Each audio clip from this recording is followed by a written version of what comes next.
Michigan looks like a quirky mitten and a lost island. But this awkward shape hides one of America's quiet power centers. Around it, the Great Lakes hold roughly a fifth of Earth's surface fresh water. Whoever controls these shores controls shipping, steel, and even future drinking water. Yet Michigan almost started a war over a swampy strip near Toledo, and the compromise that seemed like a humiliation made it rich.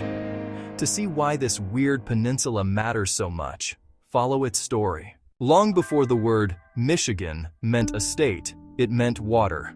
It comes from an Ojibwe word often translated as Great Water or Big Lake. For the Anishinaabe peoples here, the lakes weren't borders. They were highways, pantries, and storylines. Picture a canoe sliding through morning mist on what we now call Lake Superior. Fish below, berries and game in the forests, copper in the cliffs. This was a connected world, threading together the lands that today include Michigan and its neighbors, long before any straight lines on a map. Then Europeans arrived and saw something else, a logistics system. The French and later the British realized these lakes linked the Atlantic Ocean to the interior of a continent. Fur, timber, grain, and eventually iron could all move along this watery spine. Detroit began not as a car city, but as a small French fort on a strait. The name literally means the strait. Control the narrow passage between Lake Erie and Lake St. Clair, and you control everything moving between the lower lakes and the upper interior. A pattern appears here that never really goes away. First Nations, empires, and later corporations all cared about the same thing: how to move materials across this wet crossroads faster and cheaper than anyone else.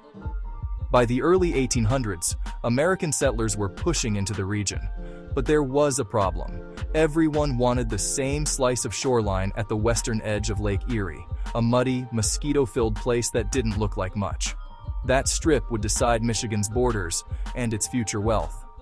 The Toledo Strip was only about 8 miles tall at its widest point. Ohio claimed it. The Michigan Territory claimed it too. Maps were fuzzy, surveying was sloppy, and neither side wanted to blink. What followed is sometimes jokingly called the Toledo War. There were militias marching, sheriffs arrested, a few shots fired in the air. No full-scale battle, but plenty of political drama along Michigan's southern border. The federal government stepped in. Ohio was already a state with real political clout. Michigan was still only a territory hoping for statehood. The compromise: Michigan would give up Toledo and that precious Lake Erie port. In exchange, it would get the western Upper Peninsula, a cold, remote wedge of rock and trees many politicians in the East considered worthless. Newspapers mocked the deal. Michigan was portrayed as the naive loser, trading a warm harbor for frozen wilderness. But underground, reality looked very different. The Upper Peninsula held rich deposits of copper and iron ore. By the mid-1800s, mines there were feeding the rails, bridges, and telegraph wires of an industrializing America. Money, people, and railroads began moving north into Michigan. The humiliation turned into a jackpot. Michigan lost the swampy port, but gained the minerals that would build Chicago's skyline, string electric cables across cities, and later feed the steel that Detroit's factories stamped into cars and tanks. By the early 1900s, all those ingredients, iron, copper, shipping routes, and skilled workers, met one more crucial element: a new idea about making cars. In Detroit, Henry Ford and other innovators pushed the assembly line from experimentation into reality. Instead of one craftsman building an entire car, each worker repeated a tiny task. Boring work, but it made cars cheap enough that factory workers could eventually buy what they built. Detroit exploded.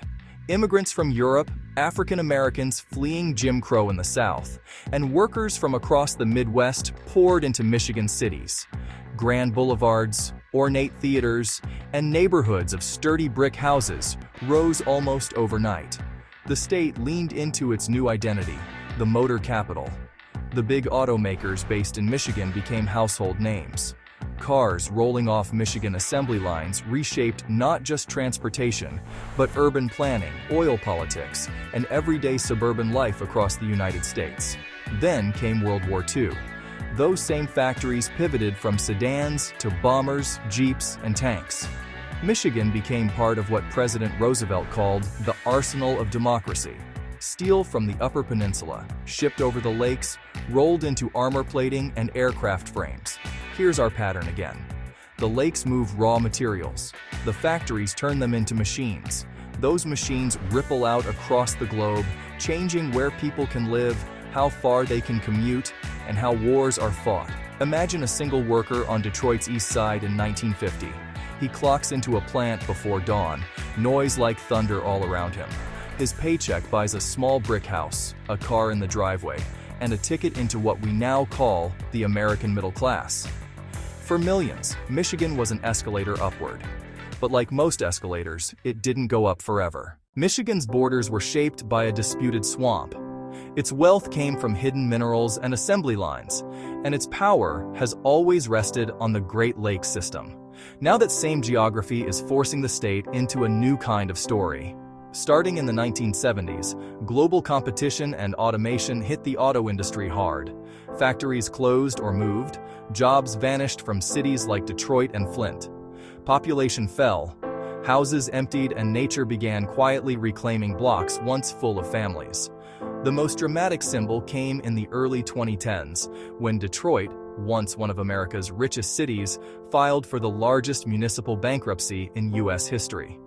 The arsenal of democracy now stood as a warning about over-reliance on a single industry. On top of economic pain came environmental crisis.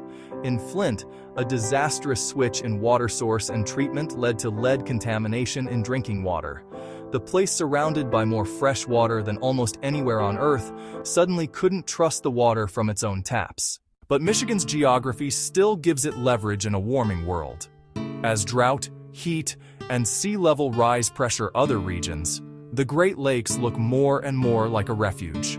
Colder winters, abundant fresh water, and fertile land could draw new waves of people and investment north into Michigan. There's another quiet choke point here: the Soo Locks between Lakes Superior and Huron in Michigan's Upper Peninsula. Most of the iron ore feeding American steel passes through those locks. If they failed for long, it could ripple into construction, infrastructure, and even national security. So Michigan's future may hinge on how well it maintains these aging structures, protects its water from pollution and overuse, and diversifies its economy beyond cars while still building on that engineering heritage. Remember the bad deal that traded away Toledo? It unlocked the minerals that powered Michigan's rise. Remember the almost invisible straits and locks? They still decide how grain, ore, and cargo move through the heart of North America. Michigan isn't just a mitten on the map. It's a lever built out of water, rock, and machines. And as the planet heats up and fresh water becomes bargaining power, the state that once put the world on wheels may quietly help decide who gets to keep their engine running.